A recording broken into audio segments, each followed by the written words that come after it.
আমাদের যারা পদবিধারী তৎসঙ্গে আমাদের ভাই ও বন্ধু এবং মা বোনেরা এবং আমার ইলিয়াসের ভাইয়েরা আমার রক্ষা কাটতে হবে আমি বলতে পারবে না। আপনারা জানেন সামান্য কিছুদিন আগে পঞ্চায়েত নির্বাচন হয়েছিল।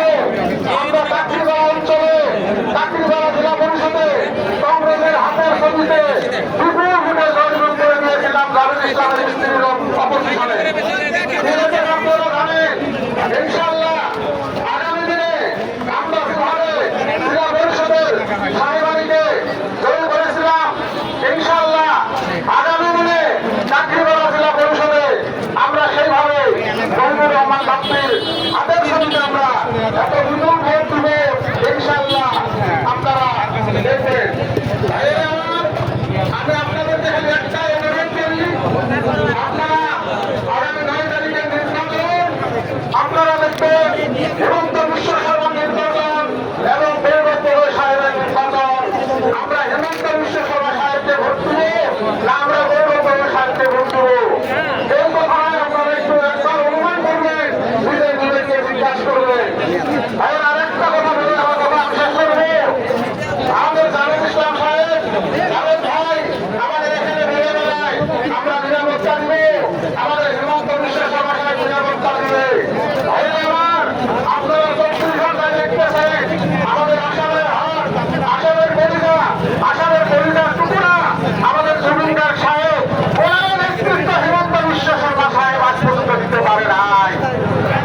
তাই আগামী দিনে জাভেদ ইসলাম সাহেব এবং হেমন্ত বিশ্ব শর্মা সাহেব আমাদেরকে কি নিরাপত্তা দিবে? সর্বজাতির সর্ব মানুষের আমাদের পক্ষে নিরাপত্তা হয় নাই। তাই ভাই আমি আগামী 9 তারিখে সবাইকে আমার তরফ থেকে আপেল সমিতি প্রধানকে আপনাদের ভোট দেওয়ার জন্য আহ্বান রেখে আমার বক্তব্য শেষ করছি।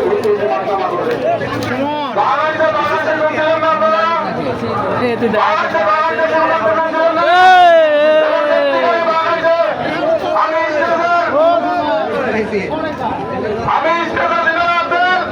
আপনাদের দুটো এতক্ষণ সময় আমি বলে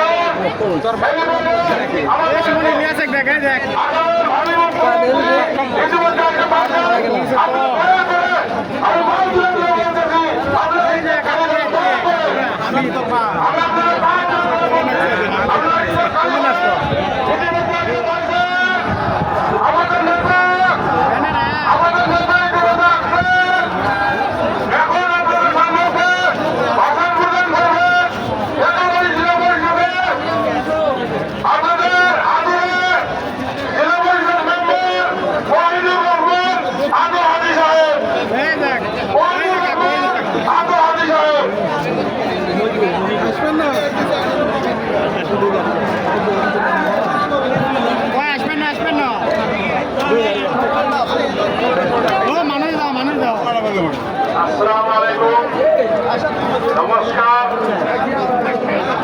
আজকের এই বিশাল নির্বাচনী সভায় উপস্থিত কংগ্রেসের বিভিন্ন নেতা কর্মীগণ, আমাদের জেলা সভাপতি ডাক্তার মঞ্জুর রহমান মন্ডল সাহেব, আমাদের প্রার্থী কংগ্রেস দলের মনোনীত প্রার্থী জনাব মহিবুর রহমান বাপ্পি সাহেব এবং এখানে সমবেত